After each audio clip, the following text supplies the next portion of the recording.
Movie के start में हमें कैलन और उसके बच्चे फीबी और ट्रीवर दिखाए जाते हैं। कैलन एक अपार्टमेंट में रह रही थी और इसके वजह से कैलन पर काफी कर्जा हो गया था। कैलन की बेटी फीबी को साइंस सब्जेक्ट बहुत पसंद था, जिसकी वजह से वो छोटे छोटे एक्सपेरिमेंट करती रहती थी। अपार्टमेंट का ओनर कैलन से पैसे वापस करने का कहता है। कैलन बताती है मेरे डैड की डेथ हो गई है, जिसकी वजह से हम कुछ दिन के लिए डैड के घर जा रहे हैं। वापिस आकर तुम्हें पैसे दे दूंगी। फिर वो सब लोग समरविल जाते हैं, जहाँ कैलन के डैड का घर देखने में बहुत अजीब और पुराना था। कैलन घर के अंदर जाने के लिए फीबी को डोर का लॉक खोलने का कहती है। इस जगह बहुत सी पुरानी गाड़ियां भी मौजूद थी। तो सब लोग घर के अंदर आते हैं, जहां उन्हें बहुत सारी बुक और दीवारों पर कोड के सिवा कुछ नहीं मिलता। अचानक जमीन हिलने लग जाती है और कैलन सबको टेबल के नीचे छुपने का बोलती है, जो उसे कहती है अब हम यहाँ रहेंगे। फीबी को चेयर के नीचे अपने ग्रैंडफादर का डिवाइस मिलता है। फीबी और ट्रेवर इस डिवाइस को देखते हैं कि वहाँ एक औरत आती है जिसका नाम जेनी होता है। बताती है मैं डेड की फ्रेंड हूँ। जेनी उन्हें बताती है कि डेड पर काफी कर्जा था। ये सुनकर कैलन परेशान हो जाती है, क्योंकि कैलन अपना कर्ज देने के लिए अपने डैड से पैसे लेने आई थी, लेकिन डेड के पास तो पहले ही कुछ नहीं था। वो लोग एक रेस्टोरेंट में रुकते हैं। ट्रेवर अपने लिए जॉब तलाश करता है और उसको वह जॉब मिल भी जाती है।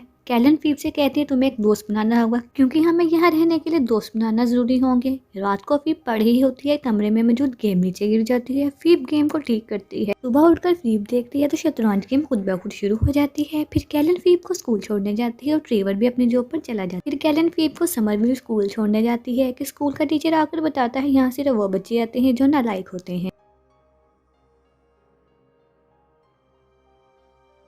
में चला जाता है। वहाँ फीब की मुलाकात पॉडकास्ट को बताती है हम लोग डेयरी फार्मर के घर रहते हैं और इनकी मौत हार्ट अटैक से हुई है। फिर स्कूल में अचानक से जमीन हिलने लग जाती है, जैसे कि वहाँ ज़लज़ला आ गया हो। टीचर की लैब में आती है और अपने टीचर से उस जगह के बारे में पूछती है। फिर टीचर उसे समरविल में आने वाले वेव्स के बारे में बताता है। यहाँ कोई भी नहीं जानता था कि वेव्स कहाँ से आ रही हैं, क्योंकि समरविल में कोई टेक्टोनिक प्लेट्स भी नहीं है, लेकिन हर रोज ज़लज़ले के झटके महसूस होते हैं। पॉडकास्ट फीब को लेकर सैंड और माइन में जाता है और बताता है ये माइन काफी अरसे से बंद है। यहाँ डायनामाइट की वजह से केमिकल्स लीक होते हैं। फिर वो दोनों माइन के अंदर आ जाते हैं। पॉडकास्ट बताता है जो लोग यहाँ काम कर रहे थे उन्होंने पहाड़ों से छलांग लगा दी और सब मर गए। की वजह से ये माइन बंद करना पड़ी। फीब को दीवारों पर बहुत सारे स्टैचू बने नजर आते हैं जो यहाँ पर काम करने वालों ने बनाए थे। पॉडकास्ट फीब को उसके घर छोड़ने आता है, यानी कि इसके ग्रैंडफादर के रास्ते में पॉडकास्ट फीब को एक ड्रॉय पिन देता है ताकि इसमें रिकॉर्ड वीडियो देख सके। फिर पॉडकास्ट फीब के घर के अंदर जाते हुए वीडियो बनाता है ताकि पता चल सके यहाँ भूत तो नहीं है। फीब अपने रूम में होती है तो देखती है गेम खुद ब खुद स्टार्ट हो चुकी है। फीब भी गेम खेलती है। फीब को यकीन आ गया था यहाँ इनके अलावा और कोई भी है। फीब देखती है टेबल पर मौजूद डेयरी फार्मर का डिवाइस खुद ब खुद चलने लग जाता है। फीब इस डिवाइस को चेक करती है, लेकिन वो डिवाइस कुछ ही जगहों पर एक्टिव होता है। डेयरी फार्मर के स्टडी रूम में आती है तो वहाँ पर लगी हुई लाइट्स ऑन हो जाती है। रूम में मौजूद डेयरी फार्मर की चेयर हिलती है और वो इस पर गिर जाती है। फीब को फ्लोर बोर्ड के नीचे छुपाया हुआ घोस्ट ट्रैप मिलता है। अगले दिन फीब घोस्ट ट्रैप को स्कूल में ले जाकर पॉडकास्ट को दिखाती है। बरसन उनके पास आकर ट्रैप को देखता है और बताता है ये घोस्ट ट्रैप है और ये 80s का है।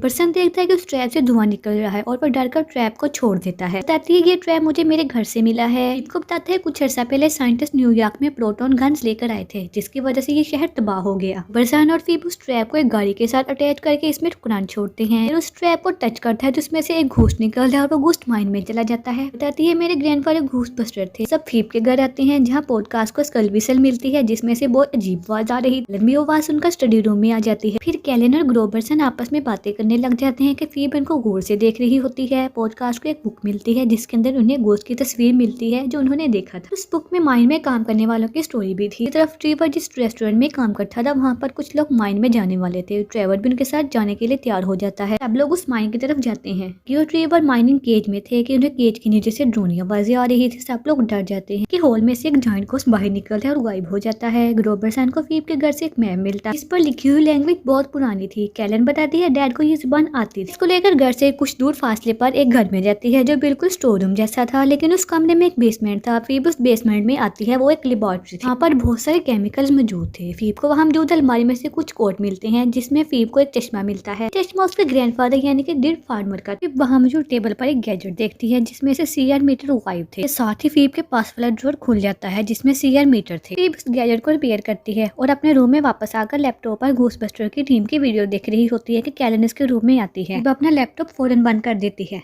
वो हमसे ग्रैंडफादर के बारे में पूछती है तो कैलन बताती है वो एक साइंटिस्ट है जिससे लोग दूर रहते थे। उनके जाने के बाद फीब लैपटॉप से घूसबस्टर टीम का नंबर नोट करती है। अगले दिन फीब और पॉडकास्ट रॉस्ट सिटी जाते हैं जहाँ उसने गैजेट को ठीक करना था। वो पॉडकास्ट को बताती है कार्डर ग्रैंडफादर ने मुझे सब कुछ सिखाया है। उस गैजेट को ऑन करता है तो उन्हें वहाँ घूस की आवाज आती है। वो दोनों उस बिल्डिंग में जाते हैं जहाँ से आवाज आ रही थी। उस बिल्डिंग में घूस नजर आता है। घूस को लेकर पॉडकास्ट कन्फ्यूजन बजाता है तो वो घूस गुस्से में आ जाता है, उन पर अटैक कर देता है। फीब अपने पास मौजूद गैजेट से घूस पर अटैक कर पॉडकास्ट को ट्रैप लगाने का कहती है लेकिन घूस वहाँ से गायब हो जाता है। रिवर अपने ग्रैंडफादर की गाड़ी को ठीक करके फीब के पास पहुंच जाता है। फिर वो तीनों उस गाड़ी में बैठकर चले जाते हैं। ये न्यूज चल रही थी मंचर को शहर में देखा गया। लोग उस मंचर को ढूंढ लेते हैं। जैसे ही गाड़ी का दरवाजा खोलती है उसकी सीट भी बाहर निकल आती है। गाड़ी को इस तरह डिजाइन किया गया था उसमें उनको देख लेते और वहाँ से उठ जाता है। वो सब उस घूस का पीछा करते हैं। फीब गाड़ी के बाहर मौजूद थी ताकि घूस को ट्रैप में कैद किया जा सके। वो लोग घूस को कंट्रोल नहीं कर पा रहे थे कि वो देखते हैं घूस माइन की तरफ जा रहा है। फीब कैसे भी करके उस घूस को पकड़कर ट्रैप में कैद कर लेती है। रिवर भी उनको बताते हैं मैंने ये घूस रात को देखा था। वो गाड़ी में जा रही होती है। पुलिस इनको पकड़कर पुलिस स्टेशन ले जाती है और इनको जेल में बंद कर देती है क्योंकि उन्होंने सिटी में काफी तोड़फोड़ कर दी थी। रिवर फीब को बताता है कि उनके साथ माइन में क्या हुआ था कि भी जेल में मौजूद होती है जो ट्रिवर के साथ माइन में गई थी। पुलिस स्टेशन से घूसबस्टर की टीम को कॉल कर ईगोन स्पेंगलर के बारे में पूछती है। फीब के ग्रैंडफादर एक ईगोन स्पेंगलर थे। कॉल पर मौजूद रेस्टोरेंट को बताती है ईगोन की डेथ हो गई। फीब को बताते हैं मैं और ईगोन बहुत अच्छे दोस्त थे। ईगोन अजीब अजीब बातें करने लग गया था। ईगोन ने हमारे सारे घूस ट्रैप चुरा लिए थे जिसके बाद हमारी दोस्ती खत्म हो गई। ईगो ने 10 साल पहले मुझे घूस के बारे में बताया था। एक उन माइंस के बारे में बताने लगती है कि उसकी कॉल काट दी जाती है। कैलन बच्चों को लेने पुलिस स्टेशन आती है। बर्सन भी कैलन के साथ था। बर्सन को बताती है घूस अब भी ट्रैप में। मौजूद पुलिस फीब का मजाक उड़ाती है कि ये भी डिड फार्मर की तरह पागल है। पुलिस ट्रैप अपने पास रख लेती है। घर आकर फीब अपनी मॉम से लड़ती है। फादर को साइंस पसंद थी जिसकी वजह से लोग उन्हें पागल कहते थे लेकिन वो पागल नहीं थे। में ग्रोबरसन एक मार्च में दिखाया जाता है कि वहाँ उसे औरत की चीखने की आवाज आती है। मार्शमैलो में छोटा घूस नजर आता है। देखते ही देखते वहाँ बहुत सारे घूस हो जाते हैं। वो स्टोर से बाहर निकलने लगता है। एक बड़ा सा जानवर नजर आता है जो उसके पीछे लग जाता है। बच्चे दिखाए जाते हैं जो रेस्टोरेंट में उस माइन का मैप देख रहे थे। उनके साथ लकी भी थी। वो सब माइन के एड के जरिए माइन के अंदर जाते हैं उसका पता लगाया जा सके। यहाँ बहुत सारे स्टैचू नजर आते हैं जिनमें से एक स्टैचू किंग गोजर का भी था। माइन के अंदर एक और होल नजर आता है जिसके अंदर से ड्रोनी आवाजें आ रही थी। लास्ट को कॉफिन में एक लाश मिलती है कि फीब को दीवार पर कुछ ईयर्स लिखे नजर आते हैं कि उन सब ईयर्स में कुछ न कुछ हुआ। मैं देखती हूँ जिसमें से लावा बाहर निकल रहा था। प्रोटॉन पैक से लाइट निकलकर उस होल में पड़ती है जिससे वहाँ कॉफिन में मौजूद मरा हुआ आदमी जिंदा हो जाता है और प्रोटॉन लाइट बंद हो जाती हैं। उनको बताती है ये सब ग्रैंडफादर ने ही बनाया था, किसी ने उनका साथ नहीं दिया। तरफ कैलन फीब के कमरे में आती है जहाँ उसे डेड का डिवाइस मिलता है कि वो डिवाइस ऑन हो जाता है। कैलन स्टोर रूम में आकर बेसमेंट में जाती है। उसके डैड की लैब थी। कैलन को अपनी तस्वीर मिलती है। वो देखती है एक दीवार पर कैलन की बहुत सारी तस्वीरें लगी हुई हैं। बेसमेंट में वो जानवर आ जाता है जिसने ग्रोबरसन पर अटैक किया था। और बच्चे घर आती हैं। वो देखते हैं कैलन यानी उनकी मॉम नहीं बल्कि कोई और था जिसका नाम जुल था।